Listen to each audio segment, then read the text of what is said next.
Well, good evening, everybody, and welcome to our Real Estate Investing webinar series. And today we're going to cover the following agenda. We'll do a bit of an introduction, talk about the webinar series that I do, the format of this evening's webinar. Of course, today's topic, self-directed RRSPs, what, why, and how. Some top tips for real estate investing success.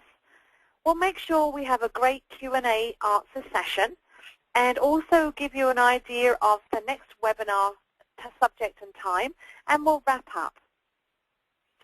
So I know almost all of you on our call this evening, and for those that I don't know, welcome to our webinar. My name is Claire Drange, and I'm your real estate investment expert. I'm a mortgage broker with Mortgage Alliance, and here is my contact information on the screen there. At least 3/4 of my own mortgage business is real estate investing, and so therefore it really puts me in an arena where I have a detailed knowledge base on financing your real estate investment portfolio. On the screen is some information on my Real Estate Investor webinar series. We're going to be covering the topic at the bottom of the page there, self-directed RRSPs, what, why, and how. There is a recording available for that second webinar you can see there, Landlord or Banker, How Do You Choose? And also Rent, Lease to Own 101. If anyone would like a recording of that, please just send me an email and let me know, and I'll share with you the location of those recordings. The next one I'll be doing after this webinar is on July 30th at 7 p.m. Eastern Standard Time, and during that webinar we'll be covering understanding your credit bureau and your tenants. So let's go over the format of this evening's webinar before we get started. So you should be connected online and by the phone or through your computer speakers, so you can both see the presentation and hear me. Everyone is muted, as I mentioned earlier, in order to avoid any background noise or disturbance.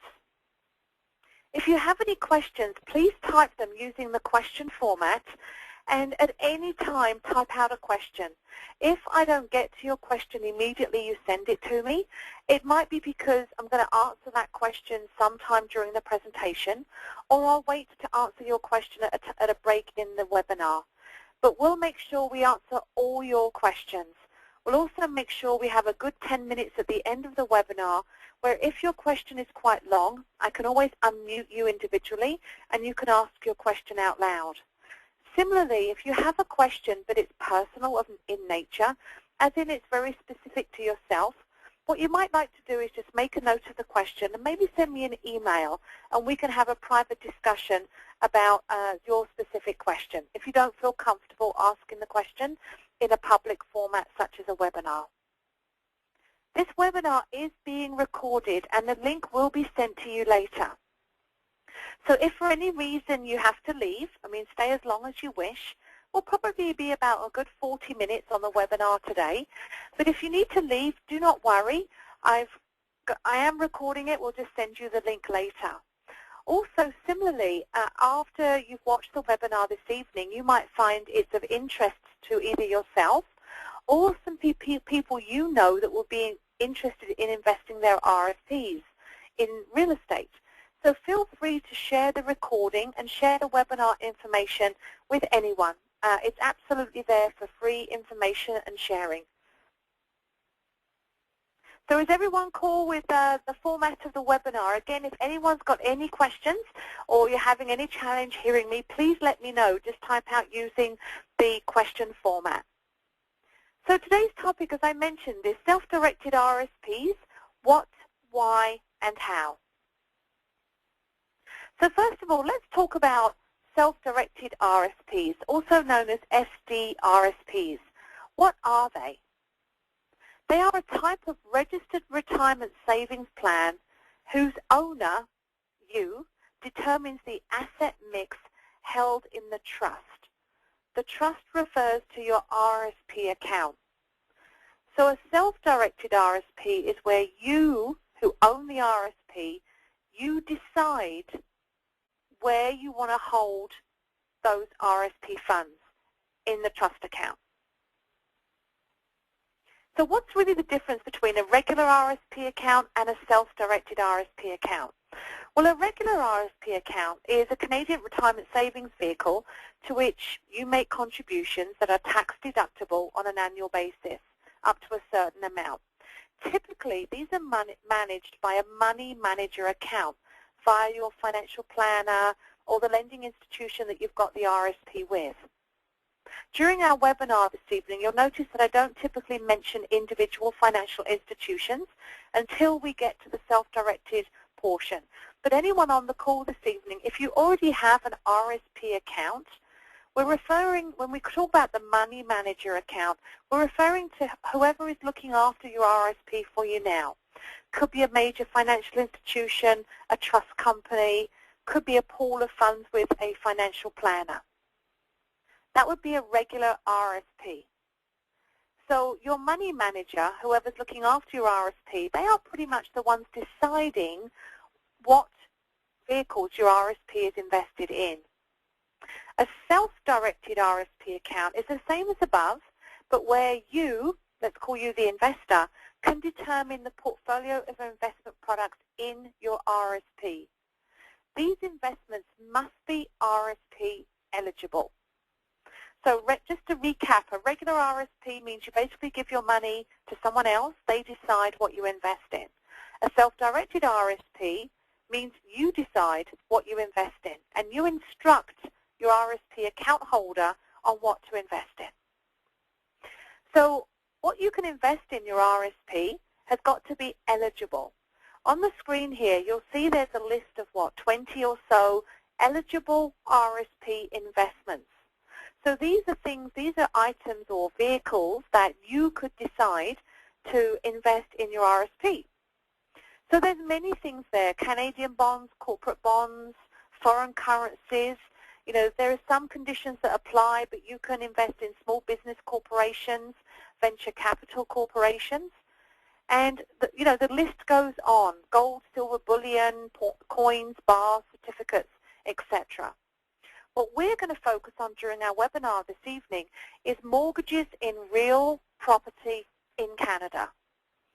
So you can use your RSP to invest in mortgages. And again, like I mentioned earlier, please don't hesitate to send any questions that you might have as we go through our webinar. So what is it really? So mortgages in real property in Canada, in essence, makes you the banker and private lender. So anywhere during the balance of this webinar, I refer to you as the banker, the private lender, or the investor. It simply means you're using your RSP funds to invest in real property in Canada, in real estate. You are the banker. It refers to you loaning private funds. Those private funds are your RSP by way of mortgages on real estate. It's one way to passively invest in real estate without being the landlord. So you're the banker. So you're not going to be responsible for collecting the rent and answering phone calls at 2 a.m. in the morning because, the tenant's toilet plumbing is on the fritz. Basically, you are just simply acting as the bank. Now, a few people have mentioned that the audio is gone. Has anyone else having any challenges with audio? Maybe someone else can send me a message because Andrew's having a challenge with the audio. So maybe someone could just send me a message. Everyone else can hear me, Andrew, so it could be your end. Have you dialed into the... Oh, Andrew says it's come back. Awesome. Perfect. So everyone's all good. So what do you need to know before you figure out whether self-directed RSPs and investing in real estate, being the banker and lender, is right for you? What you need to know and understand is the responsibilities you will have, the disadvantages and the advantages. We're going to go through all of those. So what would be your responsibilities as the banker? So you have to understand the risks and rewards of being the banker and providing mortgage financing on real estate. You, of course, have got to find, screen, and accept applications for mortgage financing. So this is borrowers coming to you looking for your money, looking for you to loan them funds by way of a mortgage. So you've got to be able to screen and be comfortable accepting those applications. You'll need to ensure the property, which is the security for the mortgage you're going to loan, is acceptable to you. Are you prepared to provide someone $40,000 of your RRSP money against a single-wide mobile home on 100 acres? I personally would say no, you shouldn't do that, but you need to be comfortable on the type of property and where you want that property to be. You need to be comfortable preparing and negotiating the terms of the mortgage. You need to ensure the funds are available as agreed upon in your self-directed RSP account. Now, if anyone at this point is concerned about all these responsibilities, don't worry. By the end of the webinar, we will provide you with everything to help you deal with these responsibilities, create a strong structure on your mortgage financing, but also fully understand everything and even give you a sample of what one of these RSP mortgages would look like. So don't worry if already some of you might be concerned about the responsibilities. I'll provide you all the solutions to overcome and help you with these responsibilities. So this one, when we refer to you ensuring the funds are available, what we mean by that is if you agree to loan one of my clients $40,000 by way of a second mortgage on a property in Toronto, Ontario, you have to have that $40,000 in your RSP available. So it can't be tied up or, stuck with a specific investment that is locked in. You have to have the funds available. That would be one of your responsibilities. So you can't promise someone the money. They provide you with all the information, and then you say, oh, oops, I've run out of money. You've got to really be comfortable that you are responsible for ensuring you can provide the money you've promised. You need to ensure the terms of the mortgage you're going to provide are acceptable under your self-directed RSP account. You need to administer the mortgage, including repayment, renewal, and annual mortgage statements, etc. Now, all of these are your responsibilities, and the key thing here is using a real estate lawyer to prepare and advise on the legal documents, as well as your self-directed RSP trustee, is key. Them, along with myself, will ensure that you meet all of these responsibilities, and they'll help you draft all the documentation. Actually, they will do all the documentation for you and just ensure that you meet all your responsibilities as the banker. Let's talk about the bad side of things. Let's talk about the disadvantages of you using your RSPs to invest in real estate. It can be complicated, and it can be difficult for you to decide what is a good borrower and a good property to help mitigate the risks. One disadvantage is ensuring your self-directed RSP receives the mortgage payments as agreed upon. This is typically done via direct deposit or post-dated checks. So one of the disadvantages is you've got to keep an eye on your RSP account to make sure the interest payments on the loan you've given, the mortgage you've given, are being received on time. You may have to deal with default on payments and possible legal action, including foreclosure on the real estate. There could be an increase in interest rates over and above what you are charging, so you may feel there's a loss in investment income. So, for example, like right now, the average second mortgage interest rate is about 10%, 10 to 12%, depending on the borrower, the property, and the perceived risk.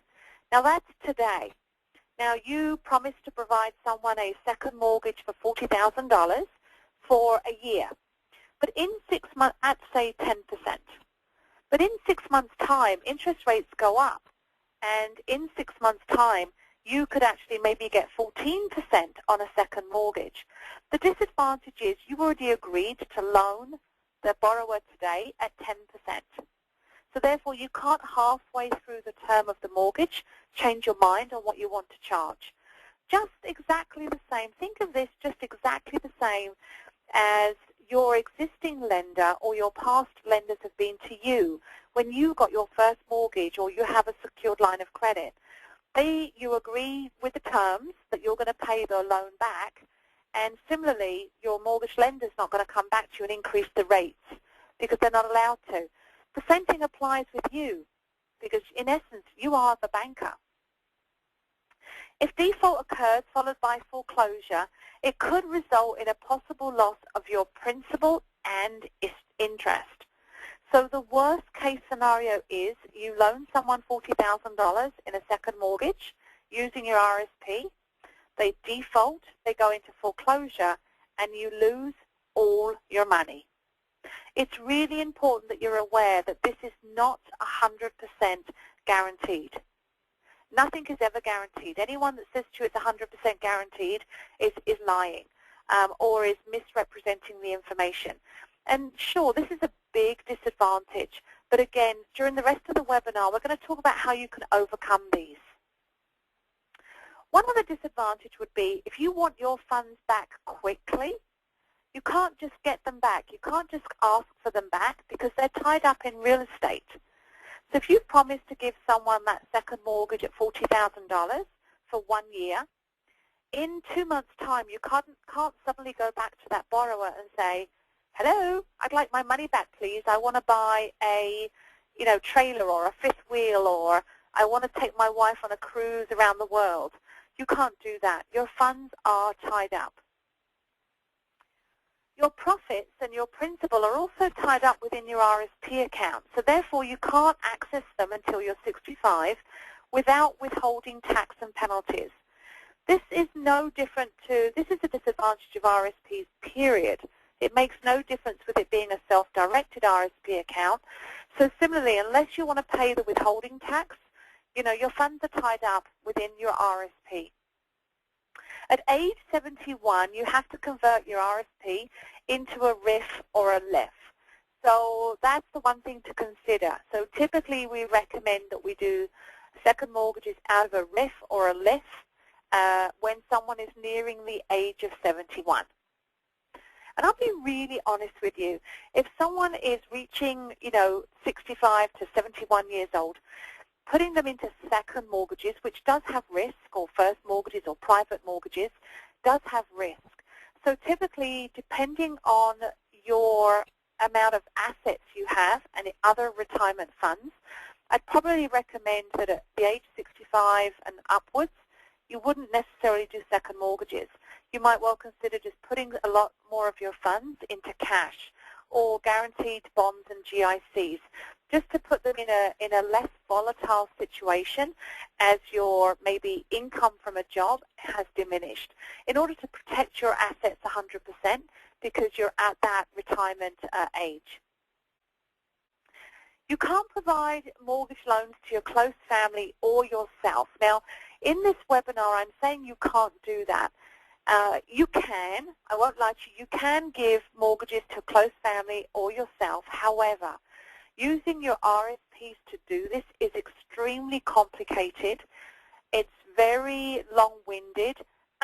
There is lots of extra paperwork to go through.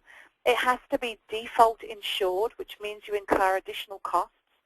And the qualifying for it is extremely difficult. So typically we don't recommend you do it, not only because it's very difficult to get approved anyway, but there are other options that we could talk about in order to help you get access to your money and loan it to your own portfolio.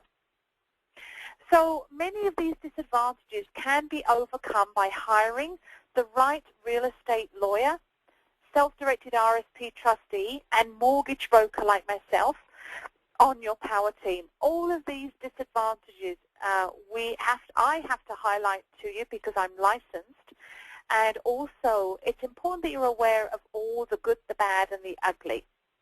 So we've gone through the bad and the ugly. Let's go through the advantages. So it gives you a good idea. You know what can go wrong, but let's talk about the stuff that's great about RRSPs. One advantage is security. You have the real estate as security in a default situation, as you are registering a mortgage charge on title when you loan the funds via your real estate lawyer. the property cannot be sold without you being paid first before the property owner. So if there's any excess equity left after the first mortgage mortgage company might well have been paid, you get paid next. And third is the homeowner.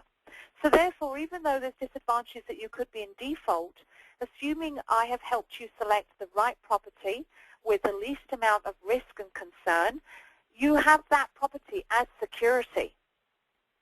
It helps you diversify your investment portfolio, not having all your eggs in one basket. I think everyone agrees that having all your assets in, say, one single mutual fund is considered to be high risk. People talk about diversifying your portfolio in your RSPs. How about diversifying your assets, period? And one of those could be by adding real estate or mortgages to your investment portfolio. It's also a way of getting you into the real estate investment market relatively safely without being the landlord, because you are investing in real estate. You also decide the terms. Do you want to provide a mortgage for a 1 year or a 2 year? What interest rate do you want to receive? What fees may you like to charge? So you get to decide the terms. So remember, just like when you went to the bank for the first time to get a mortgage, they pretty much told you what they were prepared to offer you. You are now that side of the table. So you get to tell the borrower what you're prepared to offer, and they can choose to accept it or not. You are in control of your RRSP.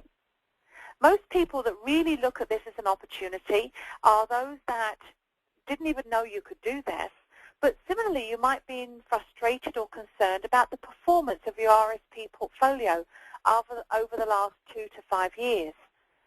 If you've got $250,000 in your RRSP portfolio, we're not saying move all of it over and invest in real estate. You might say, Claire, you know what, let me move $30,000. Let's start with 30. Let me get my feet wet, feel comfortable with the process and the types of mortgages I can lend, and we'll go from there. So I would definitely 100% not recommend you liquidate all your RSPs, but consider diversifying your entire asset base. And why shouldn't you be in control of your RSP for a change? So there's fixed interest rates resulting in a clear return on your money. So you're going to loan $40,000, 1 year term, 10% interest. So it's a very clear return on your money that is often higher than existing returns on mutual funds, stocks, etc. Also, the one thing you've got to consider is investing in mutual funds and stocks. They can go up and down like a yo-yo. Think about the values of real estate. Sure, there's pockets of craziness. There's some properties that may well have gone down in value over the last few years. But when you look at this as a long-term investment, planning for retirement, you look at what you paid for real estate 20 years ago versus what that same property would be worth today. So therefore, knowing that real estate is a good and strong long-term investment really can help mitigate those disadvantages. Also, contributions into your self-directed RSP account may result in an income tax credit or a refund. Again, this will depend on your own personal income tax bracket. So what I mean by that is if you have decided, yeah, Claire, I've got some money, I want to be the banker, I want to earn 8 to 10% interest on my money, do you have any borrowers that I can loan it to? You might not have those funds in an RSP right now, but you've got RSP room.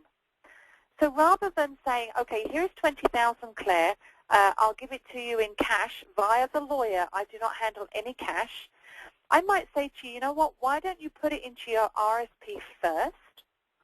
That will create an income tax credit or potential refund for you. And then we'll use the $20,000 inside your RSP to do the mortgage. So rather than it coming direct to me and you not benefiting from a potential income tax refund, we just put it via your RSP.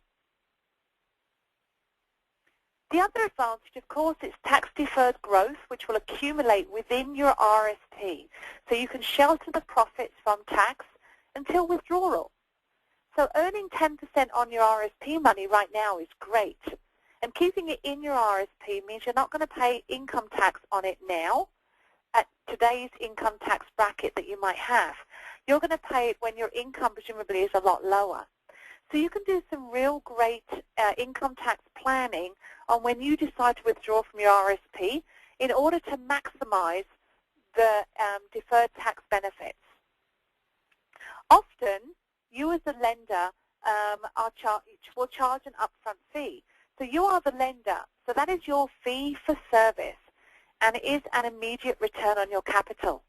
So when you use your RSPs, you are the banker. You decide the terms. If you'd like to charge a fee, or I recommend that you charge a fee, depending on the borrower and the situation, that fee is your funds. You can do with that as you wish. You could put that money back into your RSP, and again, that becomes another deposit, creates an income tax potential refund for you, or you can have it to pay for the family's foreign vacation next year. Often all the legal fees for you as the lender are paid by the borrower, so there's no extra cost to you. And remember, as I mentioned earlier, I've got an example of what one of these will look like. Even if the borrower's default, you have the opportunity to take over the property and any other existing mortgage payments to avoid a loss. You may even end up owning a property that adds positively to your portfolio.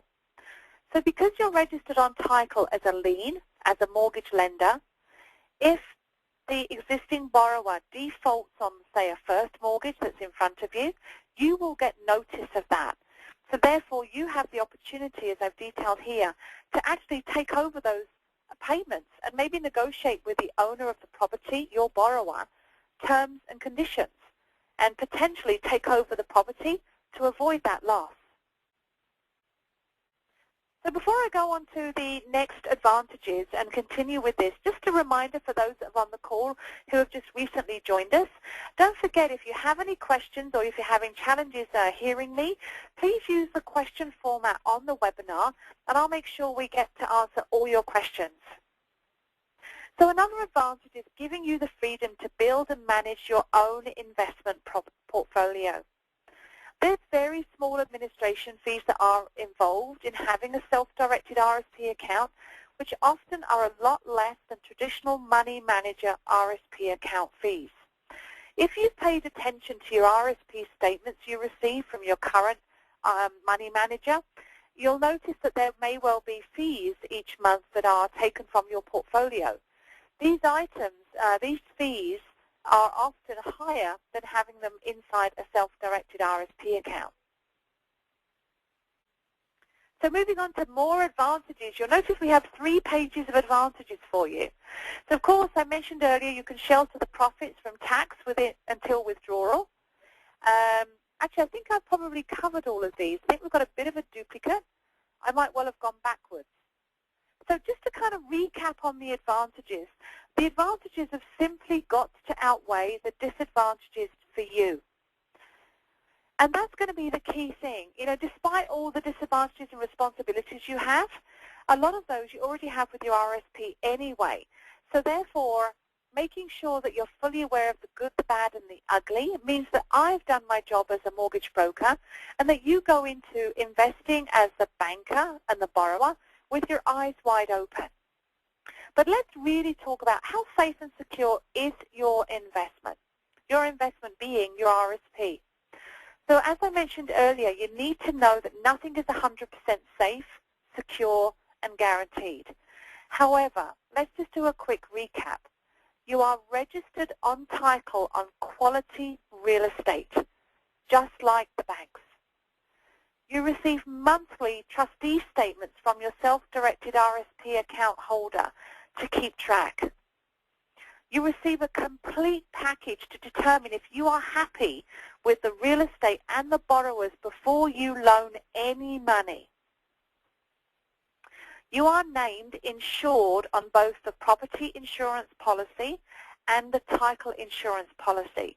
So if a default occurs or there's an insurance claim, the funds go to you first before any funds are issued to the property owners. So you know, just like when you got a mortgage on your own home, you had to get home insurance. So on your home insurance policy, you had to make sure you named your mortgage lender. The same thing happens on your borrower's insurance policies. They will name you on their policies. So obviously, touch wood, we pray and hope it never happens. But if the property is written off due to flood or fire, you are insured, you are named on the policy. Therefore, you will get paid out first.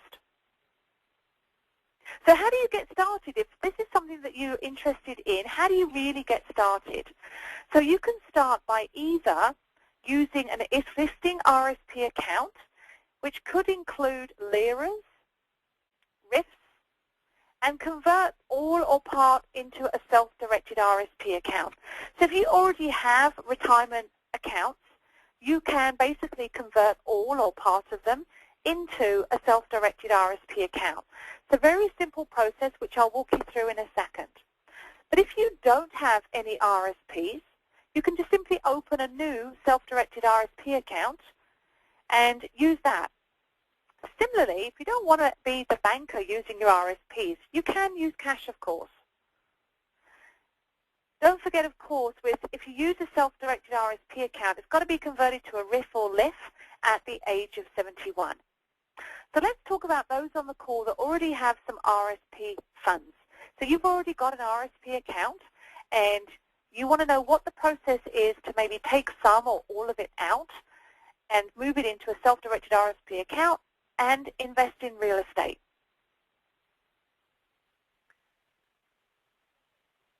So here are the 5 steps.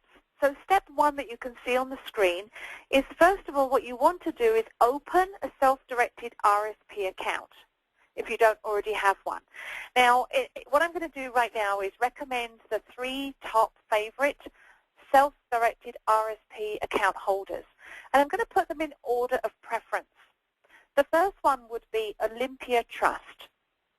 So they have a specific self-directed RRSP account, and they are specialists in using that account to invest in real estate. The second one would be Canadian Western Bank. They have some limitations in qualifying the borrower and the registration on title. Then the third one would be B2B Bank. That's the letter B, the number 2, and the letter B, Bank. TD Canada Trust used to do self-directed RRSPs.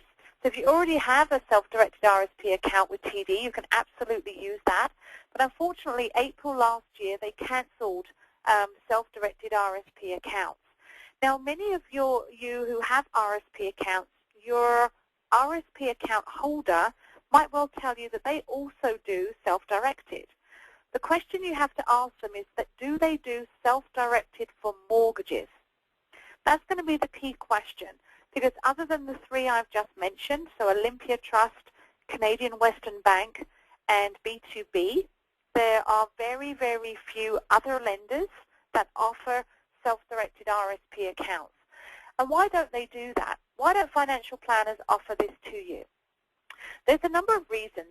One of them is they aren't licensed to trade in mortgages. So therefore, you need to work with a mortgage broker that's licensed with the provincial licensing legislation or registration. For example, I'm licensed in Ontario, so I'm licensed with the Financial Services Commission of Ontario. So therefore, I have insurance and I'm bonded.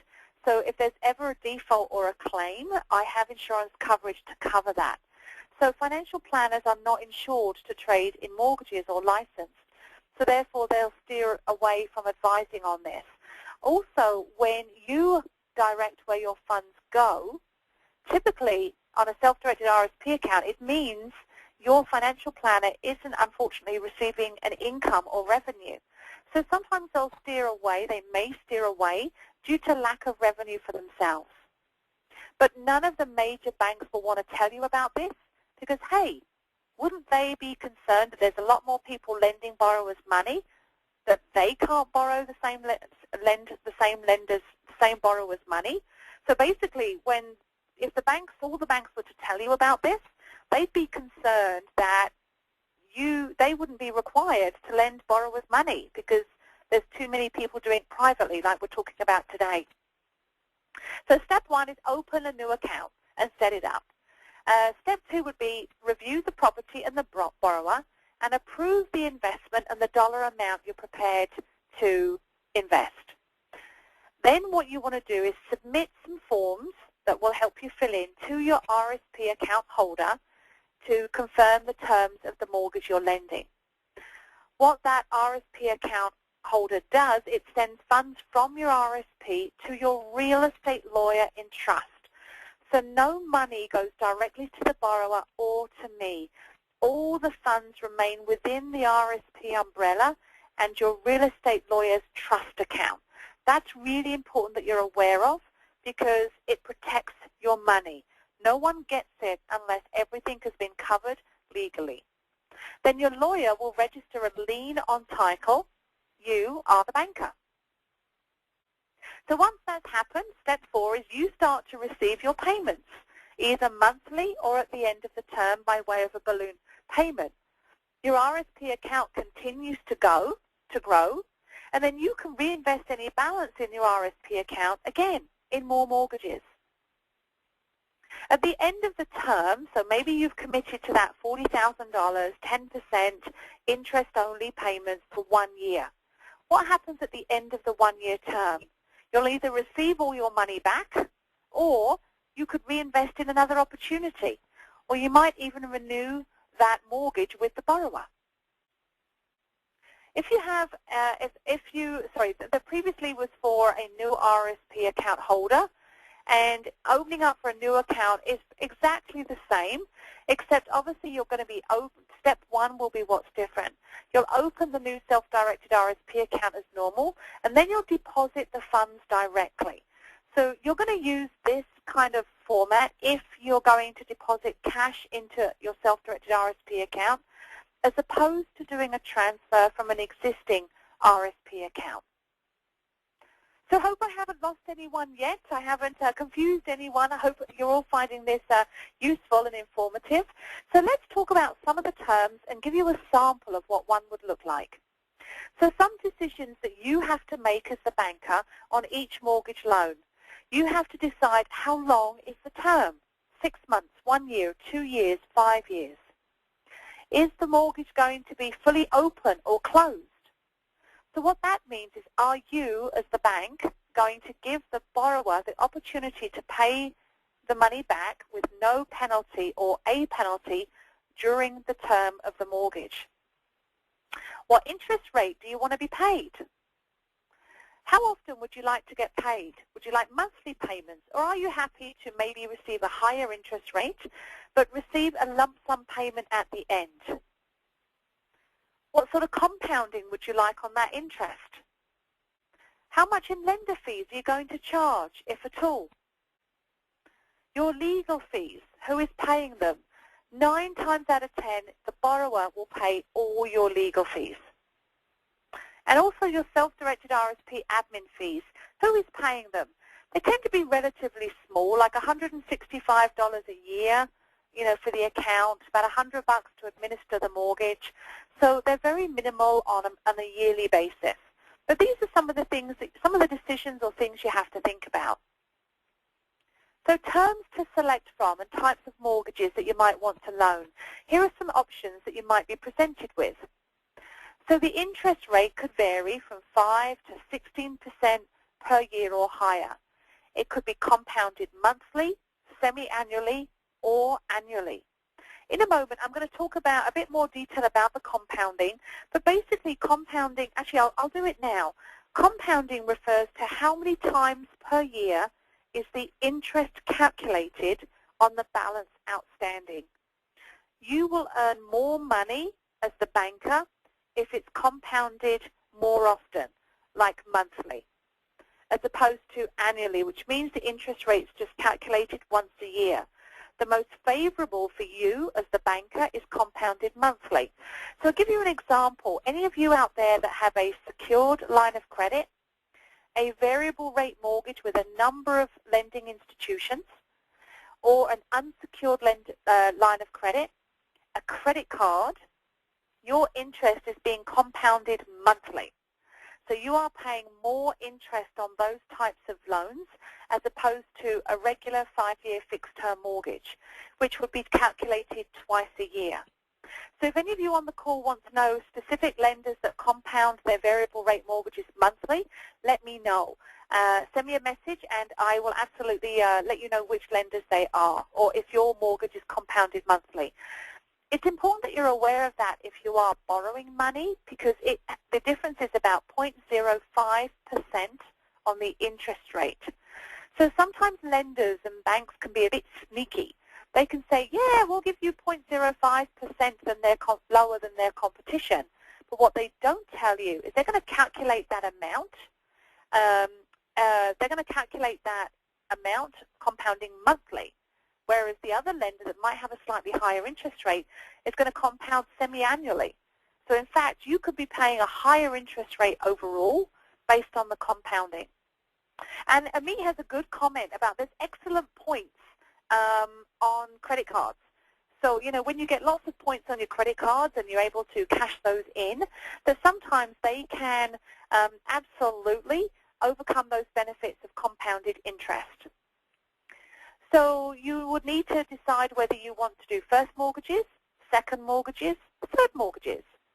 If you're a brand new investor, I will not send you an opportunity or recommend that you do third mortgages.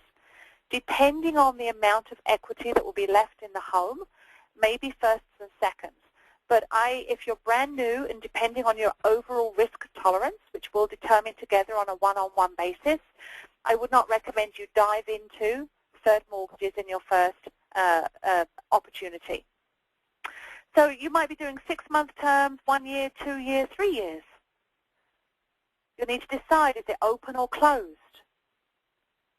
How much loan to value are you prepared to go? So would you be prepared to go 90% of the value of the property, of the real estate? You might decide that you only want to do properties located in major centers. Are you comfortable doing mortgages, properties located in rural locations?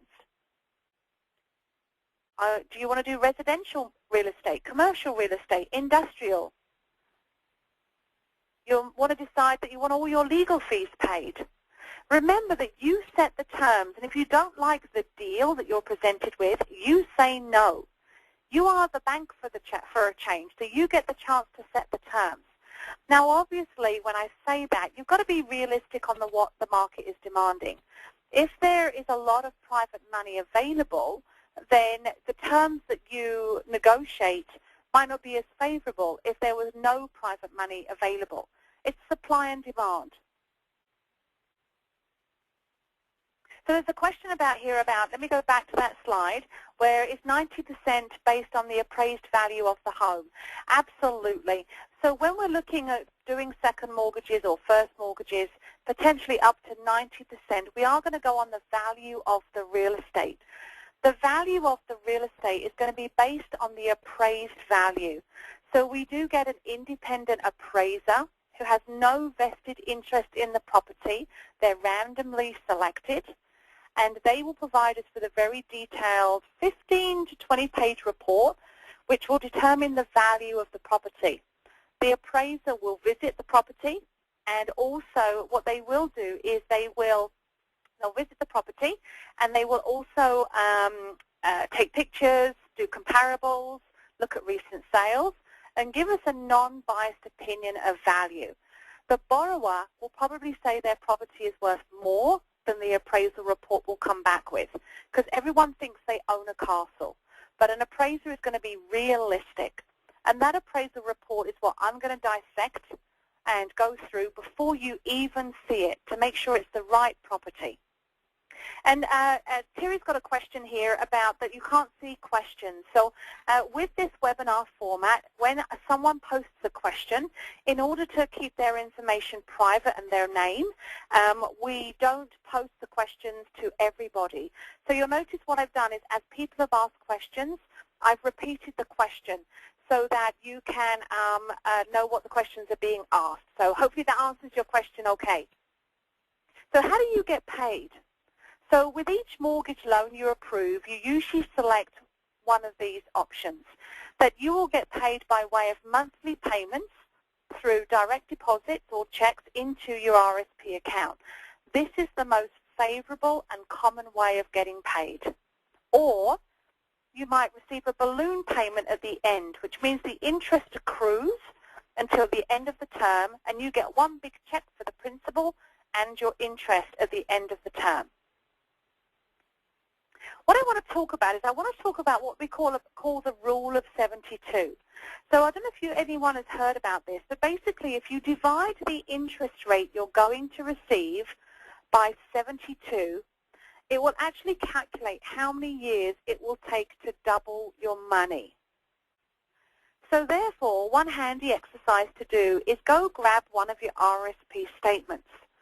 Look at the interest rate or the return or the percentage increase in your RRSP funds over the last 2 years. Calculate that based on a percentage of the principal amount. So for example, I'll give you a prime example. At the beginning of, the beginning of 2012, your RRSP had $40,000 in it. And at the end, on December 31st, 2012, your RRSP had $42,000 in it. So therefore, your RRSP has grown by $2,000. So what you do is you divide 2,000 by the 40,000 principal, which means that you made 5% on your money. So 40,000 times 5% is 2,000. So you made 5% on your RRSP. So basically looking at the balance at the beginning of the year, the balance at the end of the year, divide the difference between the balance at the beginning of the year. So if a $40,000 RRSP grew to $42,000 at the end of the year, then my return was $5,000. So therefore, if I take, my return was 5%. If I take 5 and divide it by 72, it's going to take me, 6.9 years to, no, is that 6.9? Yeah, 7 years to double my money. So let's look at an example. So at a 10% interest rate, you divide that by 72, it will take you 7.2 years to double your money. So at 12%, divide that by 72, it will take you 6 years to double your money. So if I do 5 divided by 72, it's actually going to take 0.6 years. 6.9 years. But before you say yes, before you commit to any mortgage loan, you've got to review and analyze the following information. You'll receive an executive summary of the mortgage request, such as expected rates, fees, terms, and when you'll get paid. The property description, photos, building inspection, property tax statements, and appraisal report. Proof of any existing or other new mortgage financing in order to confirm there's no arrears and it's been paid up to date. Proof of ability to pay back the loan by the borrowers, so such as income verification. You'll also receive an explanation of why the borrowers require the money and why they don't qualify with a traditional lender such as a bank. Because it's really important that someone's coming to you to get a private mortgage because they do not qualify anywhere else, or there's circumstances which is avoiding them in doing it. You'll know exactly that in the executive summary. All of these will be provided and reviewed by your real estate lawyer, so you get legal counsel, by your trustee of your RRSP account, and me, your mortgage broker. So here's just a quick example for you. So a second mortgage on a single-family home in Oakville. So this is a recent example of a mortgage that we've placed. So it was a second mortgage on a home in Oakville, Ontario. It was $40,000. The loan to value, including the first mortgage, totaled 62% of the value of the property. So even with the first mortgage and the second mortgage, there was still $180,000 worth of equity in the home. And that was based on a recent appraisal report. So if for any reason the borrower was to default, your $40,000 is protected because even after paying you $40,000, there's another $180,000 available. So borrowers needed the funds to pay some outstanding income tax bill, and we didn't want to touch their first mortgage because they had a really good interest rate on it. But they needed to pay a balance owing to Revenue Canada. All major banks, when you want to refinance to pay Revenue Canada, they will most likely decline. So it wasn't an option to go to a bank, but similarly, we didn't want to break their existing mortgage anyway. They had great employment history. The terms was a one-year term with interest-only payments monthly at 10%. The lender fee paid to the borrower, so you as an investor, was $2,750. In 1 year, our intention is to combine the first and the second mortgage together, as this is when the first mortgage is up for renewal. And at that point, they won't have arrears. So the cost to you as the investor is zero, because the borrower paid all the legals, including your own. So let's look at the total return after 1 year. We've got the $2,750 in fee, as well as $4,000 interest on that money during the 1 year. So that's a total of $6,750. So that total return is 16.875%. But remember, this is not 100% guaranteed. But you can see from the details above that the risk is mitigated with a very clear exit strategy. How many of you on the call today would have been interested in this particular example? Maybe send me a quick note. Now, they're not all like this. This is just one prime example. So everyone's going, yay, me, me, me. So I know there's some of you that have a specific question. So I'm going to read out that question in a moment at the end during the Q&A. So those of you that have typed out a question, please stay on the call, and we'll make sure we cover that. We're nearly finished. So I have an information booklet called Be the Banker and Control Your Money, the big RRSP secret.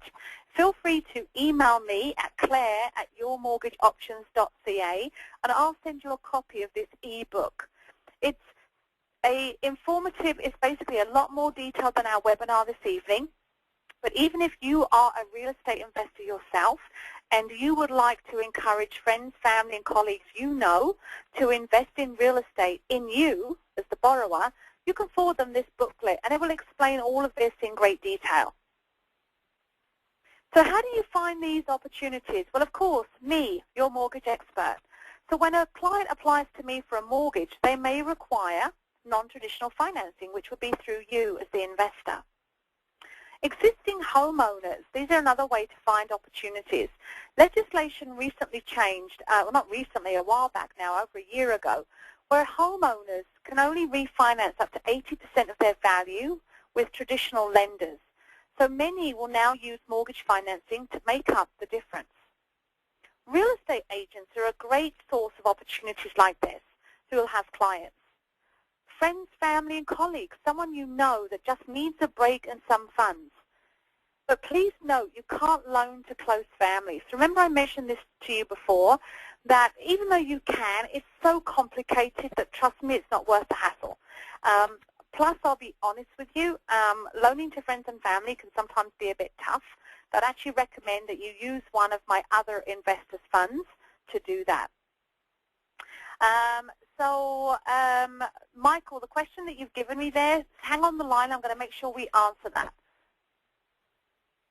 So word of mouth. When people hear that about your success and investing in your real estate using your RSPs, they might be interested in it themselves. And you could help them with that with a fee, of course. Other investors. So this is kind of quasi going to answer Michael's question. So what I'm going to do is I'm going to read out Mike's question, and then I'm going to answer it because it will wrap up this call today. So the question is, can you use your own or someone else's RSP money as a down payment on an investment property to secure a mortgage? So for example, you're doing a rent-to-own where you and another investor are securing a mortgage and property for the tenant buyer. So the answer to that is yes and no. So you can use someone else's RRSP as a mortgage on a property. So you want to purchase an investment property, whether it's a rental property to buy and hold, or it's a rental property that will be a rent to own. So let's pretend that Mike is the borrower. So he's the investor that wants to buy an investment property. So he is the borrower. So he's going to buy an investment property, a single-family home that rents for $1,800 a month. I will provide him with a first mortgage at 80% of the value of the property, and then someone else on our call today, or one of my other investors, could provide a second mortgage to Mike using their self-directed RSPs. So therefore, the total down payment on a real estate investment property would be 10%. However, I've got to caution you, if you're doing a first mortgage to 80 and a second mortgage to 90, it's really important that you look at the leverage. You don't want to over-leverage a real estate or any property if it negatively impacts the cash flow.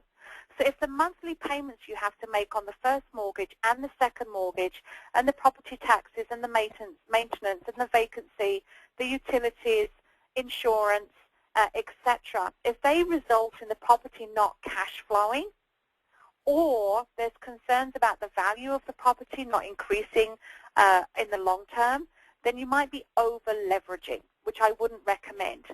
So I guess the answer is yes, if you're buying the property, you can use someone else's RSP. You technically can use your own for your own property, but like I mentioned earlier, it's so complicated, it's so difficult to qualify, the first mortgage lender won't allow it, that it's almost impossible to do. But you could do swapsies. So say I've got Mike and John. You both want to buy a income-generating property. So you both want to buy a single-family home. You both want an 80% first mortgage, and you both want a 10% second mortgage. Then you could do it for each other. So Mike loans his RSP to John for a second mortgage, and John loans his RSP to Mike's property as a second mortgage. So in those cases, we do what we call swapsies. So you just swap with other investors. Did that answer your question okay, Mike? Send me a message to let me know that that answered the question okay for you. Awesome. Mike says yes. Okay, so how do you decide whether being the banker is a right for you? Well, the first thing we really want to do is look at your real estate investment plan. Is you being the RSP and the banker, is it right for you? A one-on-one 20-minute consultation with me will determine if it's right. We'll talk about your investment strategy. So first of all, you think about whether it's right for you. Determine with me and my help the sort of return and risk you're prepared to accept, the interest rate and the fees, etc., that you may want to charge. Together, you and I will develop a plan and align your investment plan, both acquisition and exit strategy, your in and your out. We'll set up your self-directed RSP, and we will start to provide you with the right opportunities, and you just do it. So I'm going to run through these tips very, very quickly. I'm going to pop them all on the screen. These are the top tips for success. In order to do this right, you have got to do this when you are ready. For both you and your significant other or your partner, whoever is the beneficiary you've named on your RSP account, they should be part of your decision-making process. Use a mortgage broker like myself because we're licensed and we'll offer you the protection. So before you depart with your RSP money and become the banker, we'll make sure that the investment you choose, the property and the borrower you choose to provide the money to, is the right one for you. It's not the same for everybody, and that's where a good mortgage broker like myself can really ensure that it aligns. So it's a win-win for both parties. You as the lender and banker, and also the borrower. It's got to work for them too. Build a strong power team. Build your real estate investment plan with my help. Ensure you're comfortable with the risk and rewards. Remember, you are in the driving seat, so don't make any rush decisions or get involved in multiple offer situations. Go with your guts. If it doesn't feel right, don't do it. Stay focused, complete your due diligence. And this is a business decision, not an emotional decision. So just because the borrowers seem like really nice people and they've got a cute little 2-year-old and they're so nice and they really need a break, the whole point is you need your money back. You're not a charity. This is a business decision. I will help you take the emotion out of it. And only accept a complete package before you say yes, always. I'll guarantee from me to you that you will receive a complete package before you invest. So at this point, what I want to do is just remind you that the presentation has been recorded. You'll receive an email in the next 24 hours with a link to a Dropbox folder where I'll pop the recording in there. As I mentioned, feel free to share this webinar with friends and family members and colleagues, or watch it again if you'd like to hear it again. And a reminder that our next webinar is on July 30th at 7 o'clock, and it's about understanding your credit bureau and your tenants. For those of you that are interested in really understanding what your own credit bureau is and how to make it better, improve it, or even know what a credit score is, it will be a great webinar for you. And also, if any of you have tenants and you need pre-screening assistance, it will help you with that as well. So we are about 2 minutes over our hour, so I do really appreciate everyone that stayed on our call. What I'd like to do now is open up the floor to any questions. Does anyone have any questions that you'd like to ask at this point? So feel free to type them out. Or if you'd like to talk out loud and you're comfortable doing it in front of the audience, just type unmute me. And then what I can do is I can unmute people individually if you'd rather ask the question as opposed to typing it out. So I'll keep the lines open for another couple of minutes. Does anyone have any questions?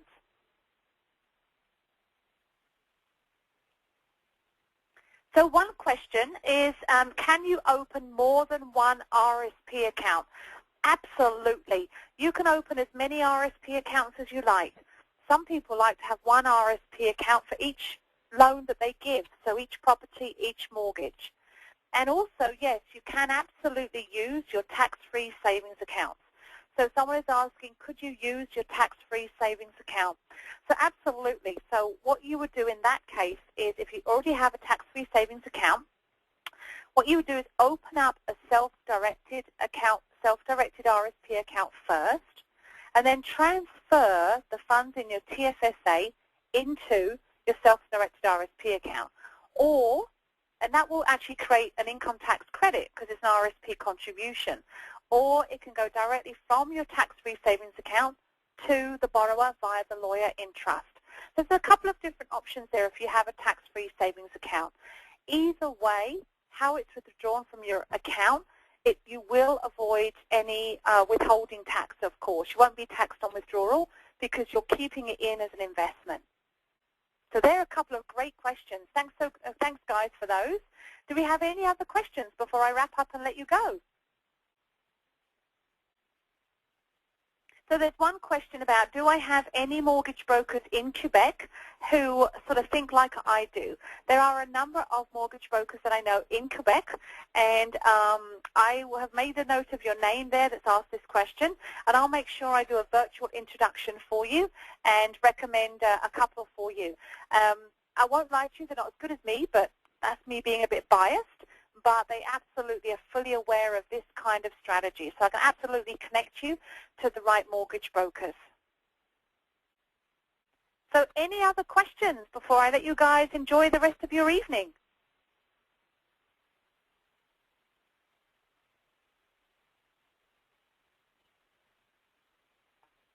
So one question here is, should you collapse your RRSP of mutual funds, or should you get the RRSP first?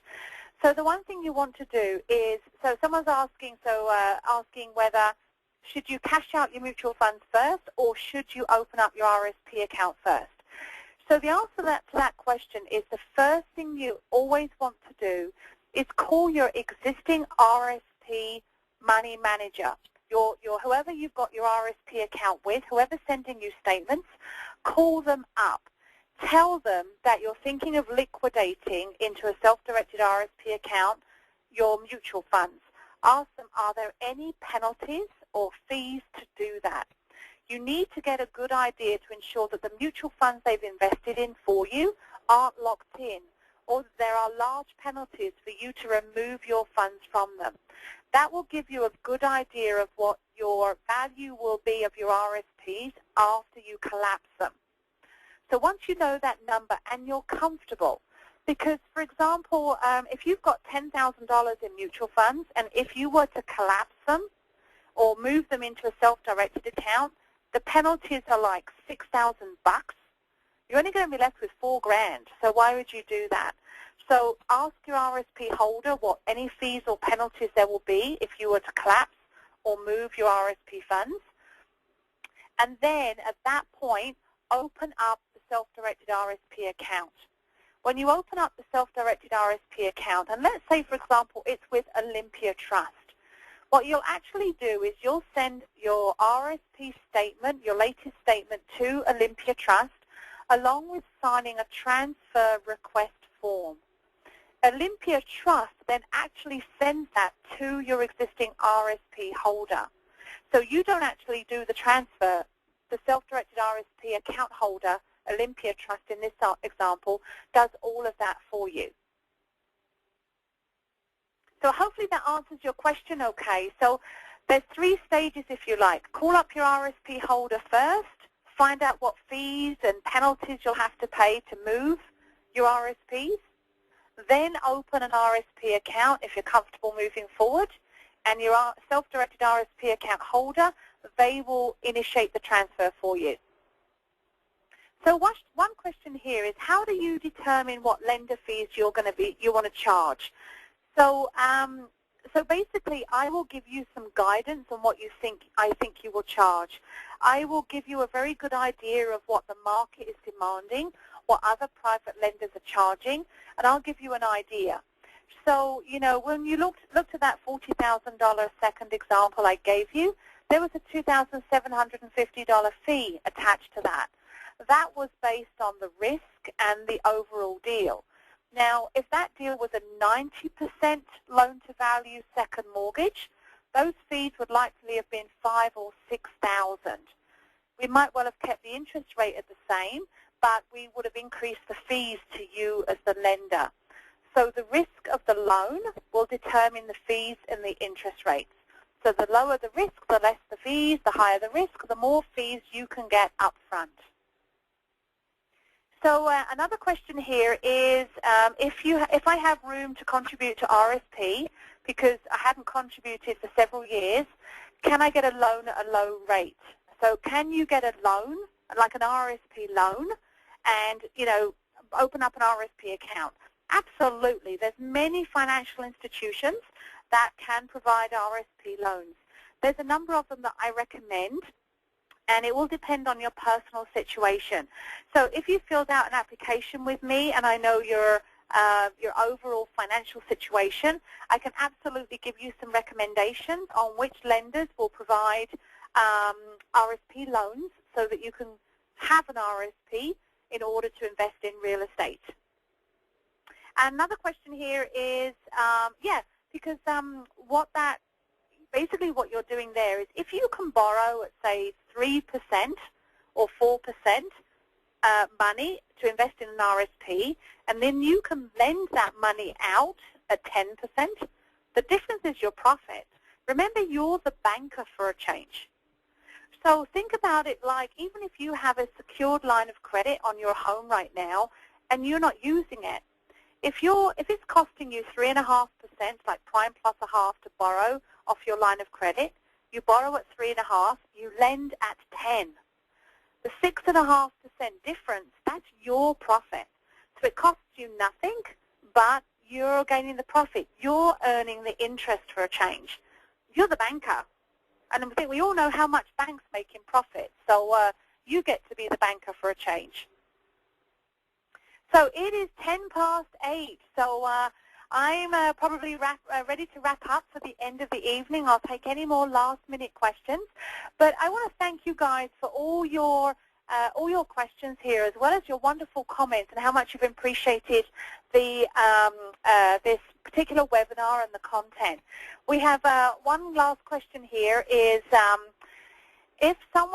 if you have a real estate investor that's got a private lender in Quebec who wants to lend on a house in Ontario, can I work with them? Absolutely. Now, so if you have someone that is in Quebec, for example, and they want to invest in real estate anywhere in Quebec, in Canada, if you like, absolutely. Now, if you're in Quebec and you have RSPs in Quebec, unfortunately, you can't transfer them to self-directed RSPs unless the property is in Ontario. You can't loan RSP funds on properties in Quebec, unfortunately, and benefit from that. The downside of me working with Quebec investors is I don't speak French, but I do speak Spanish, so if that helps. But that would be as long as they are fluent in English and we can communicate effectively so they're aware of all the risk and rewards, absolutely.